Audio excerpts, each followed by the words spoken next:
kids, ಇವತ್ತು ನಮ್ದು story title the cobra and the ants. ಶುರು ಮಾಡೋಣ. A cobra once lived in a small hole. As he grew bigger, he started eating eggs, frogs, lizards and rabbits. He was very proud of his strength and venom. ಒಂದು ಹಾವಿರುತ್ತೆ, ಅದು ಒಂದು ಚಿಕ್ಕ ಹೋಲಲ್ಲಿ ಇರುತ್ತೆ. ಅದು ದೊಡ್ಡಾಗ್ತಾ ಬಂದಾಗ ಅದು ಎಗ್ಸ್ ನ ತಿನ್ನೋದು ಸ್ಟಾರ್ಟ್ ಮಾಡುತ್ತೆ, ಫ್ರಾಗ್ಸ್ ತಿನ್ನುತ್ತೆ, ಲಿಸರ್ಡ್ ನ ತಿನ್ನುತ್ತೆ, ರ್ಯಾಬಿಟ್ಸ್ ಎಲ್ಲ ತಿನ್ನಕ್ ಸ್ಟಾರ್ಟ್ ಮಾಡುತ್ತೆ. ಅದಕ್ಕೆ ತುಂಬಾ ಹೆಮ್ಮೆ ಇರುತ್ತೆ ಅದ್ರ ಶಕ್ತಿ ಮೇಲೆ ಮತ್ತೆ ಅದ್ರದ್ದು ವಿಷದ ಮೇಲೆ. The cobra grew longer and fatter and did not fit in the small hole anymore. He decided to find a new home for himself. He came across a giant tree and chose it as his new home. ಅದು ಹಾವು ದೊಡ್ಡದಾಗ್ತಾ ಬರುತ್ತೆ ಮತ್ತೆ ದಪ್ಪ ಆಗ್ತಾ ಬರುತ್ತೆ. ಆ ಚಿಕ್ಕ hole ಒಳಗಡೆ ಅದು ಫಿಟ್ ಆಗಕ್ಕೆ ಆಗ್ತಿರ್ಲಿಲ್ಲ, ಅದಕ್ಕೆ ಹೋಗಕ್ಕೆ ಆಗ್ತಿರ್ಲಿಲ್ಲ. ಅದಕ್ಕೆ ಅದು ಏನ್ ಡಿಸೈಡ್ ಮಾಡುತ್ತೆ, ನಂಗೆ ಬೇರೆ ಹೊಸ ಮನೆ ಹುಡುಕ್ಬೇಕು ಅಂತ ಡಿಸೈಡ್ ಮಾಡುತ್ತೆ.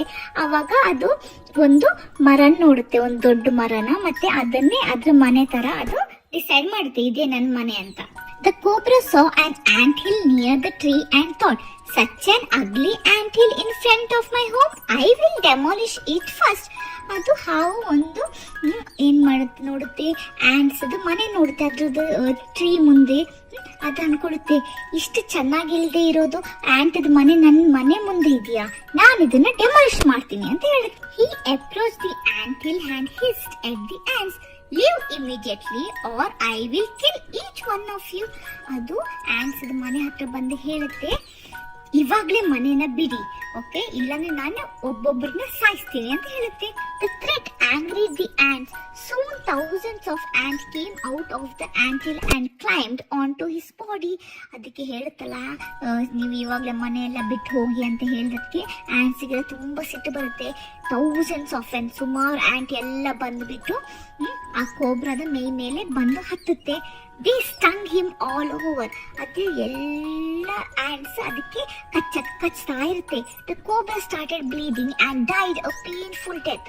ಓಕೆ, ಅಷ್ಟು ಆಂಟ್ಸ್ ಕಚ್ಚುವಾಗ ಅದಕ್ಕೆ ಫುಲ್ ಬ್ಲಡ್ ಬರಕ್ ಸ್ಟಾರ್ಟ್ ಮಾಡುತ್ತೆ, ಮತ್ತೆ ತುಂಬಾ ನೋವಿಂದ ಅದು ಸಾಯಿತು. Moral, pride leads to downfall.